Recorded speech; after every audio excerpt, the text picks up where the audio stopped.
tajrid zohir, tapi batinnya tidak, itu adalah pembohong.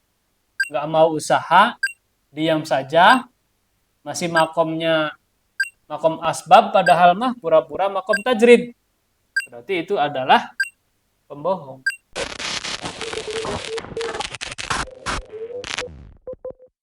Assalamualaikum warahmatullahi wabarakatuh. Sahabat channel Tasawuf TV, alhamdulillah pada malam kali ini kita bertemu lagi dalam konteks mencari jalan pulang fi Kitabi Qodul Himam karangan Syekh Ibnu Athaillah Al-Iskandari yang insya Allah kajian ini dijelaskan langsung oleh Al Ustadz Ang Ahmed. Tidak lupa sholawat berserta salam semoga tercurah limpahkan kepada Nabi kita Nabi Muhammad Sallallahu Alaihi Wasallam. Dan setelah kajian ini sahabat Tasawuf TV bisa bertanya baik secara langsung maupun secara tidak langsung tentang kajian kita malam ini. Baik, supaya mempersingkat acara, mari kita mulai kajian malam ini. Kepada Al Ustadz Ang Ahmed, waktu dan tempat dipersilahkan.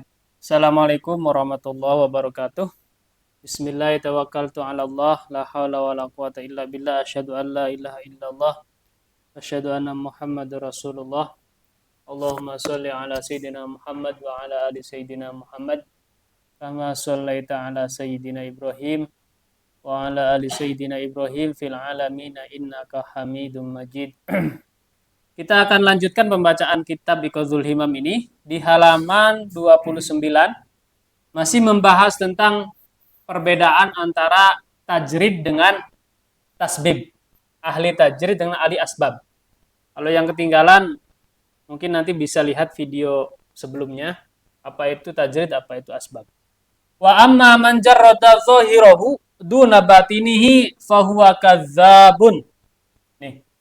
Kalau ada orang yang merasa tajrid, tapi hanya zahirnya saja, bagian luarnya saja, duna batinihi, tanpa tajrid batinnya, fahuwa kadzabun, orang itu adalah pembohong. Nih, harus diwaspadai. Tajrid zahir, tapi batinnya tidak, itu adalah pembohong. Nggak mau usaha, diam saja, masih makomnya makom asbab, padahal mah pura-pura makom tajrid. Berarti itu adalah pembohong. Karena nggak bisa. Harus sinkron antara zahir dengan batin. Kenapa dibilang orang itu pembohong? Kama kasan nuhas bil fiddah. Seperti halnya orang yang menyepuh perak dengan emas. Jadi aslinya mah perak, tapi disemprot dengan emas. Jadi namanya emas palsu. Emas palsu. Jadi luarnya aja yang disemprot itu. Kalau semprotan kan nggak ada nilainya. Batinuhu qabihun wa zahiruhu malihun.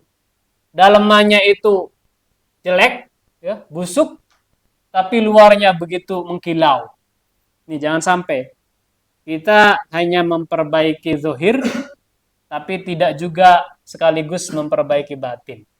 Wa man jarrada batinahu duna zahirihi, tapi kalau ada orang yang tajrid batinnya, tapi zahirnya tidak, batinnya udah enggak mikirin usaha, udah enggak mikirin duit, udah enggak mikirin rizki, udah enggak mikirin apa-apa, tapi zahirnya dia tetap usaha.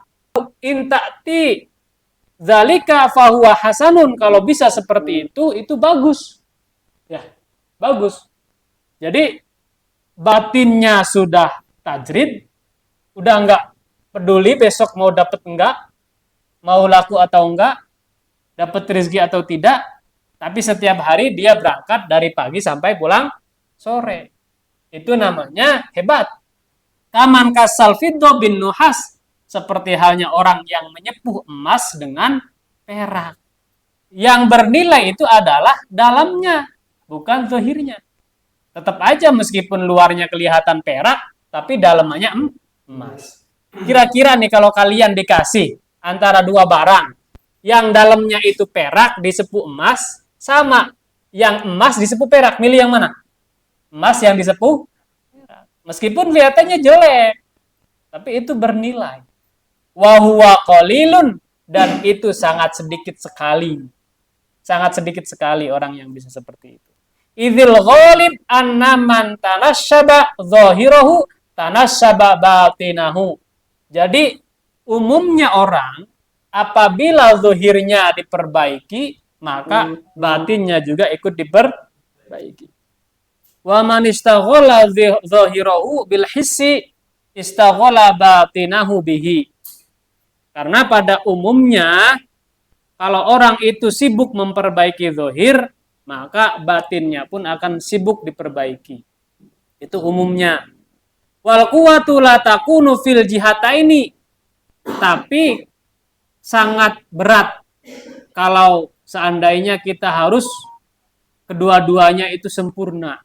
Zahir dan batin kira-kira bisa tajrid itu berat pisan. Berat banget. Yang baik gimana? Yang baik itu kita tajrid batin meskipun zahirnya belum tajrid. Daripada kita tajrid zahir tapi batinnya kita asbab. Kayak contoh kemarin tuh. Seorang murid pengen ngaji sama kiai yang sederhana tuh. Kiainya ini mungkin seperti itu. Ya. Wa man jama'a baina tajridai zahir wal batin fahuwa as-siddiqul kamil. Nah, barang siapa yang bisa mengumpulkan keduanya, ya, menyelaraskan keduanya antara zahir dengan batin, itulah orang yang siddiqul kamil. Orang yang benar-benar sempurna secara tajrid. Bukan Ridwan Kamil ya, Siddiqul Kamil. Wa huwa az-zahabul musyahhar as-safi. Siddiqul Kamil, orang yang sudah sempurna tajrid zahir batin, ini seperti emas yang murni 24 karat. Jadi udah enggak ada campuran lagi. Alladzi yaslahu li khazanatil muluk, yang mana emas murni ini biasanya dipakai oleh para raja. Jadi bisa dikatakan orang yang sudah bisa tajrid zahir dan batin itu dia seperti seorang raja di dalam ilmu batin ini. Mudah-mudahan kita semuanya bisa menjadi orang yang tajrid. Syukur-syukur antara tajrid batin dan tajrid zahir. Kalau nggak sanggup, yang penting tajrid batin. Zahir mah nggak masalah. Berangkat pagi jam habis subuh, pulang sore, mau maghrib, nggak apa-apa. Nggak usah mikirin, besok dapat nggak ya? Besok laku nggak ya? Yang penting kita gerak. Kita menjalankan kehendak Allah, iradah Allah. Ini kita kalau nanti mau belajar tentang kehendak Allah atau iradah Allah, ini masuk dalam kajian zikir. Nanti ada namanya zikir nafas. Nanti kita akan coba jelaskan ya, atau akan coba kita paparkan sedikit demi sedikit. Bagaimana caranya kita mengikuti kehendak Allah, mengikuti iradah Allah. Kita punya kehendak nggak? Punya iradah kan? Bagaimana caranya kehendak kita, iradah kita ini selalu selaras dengan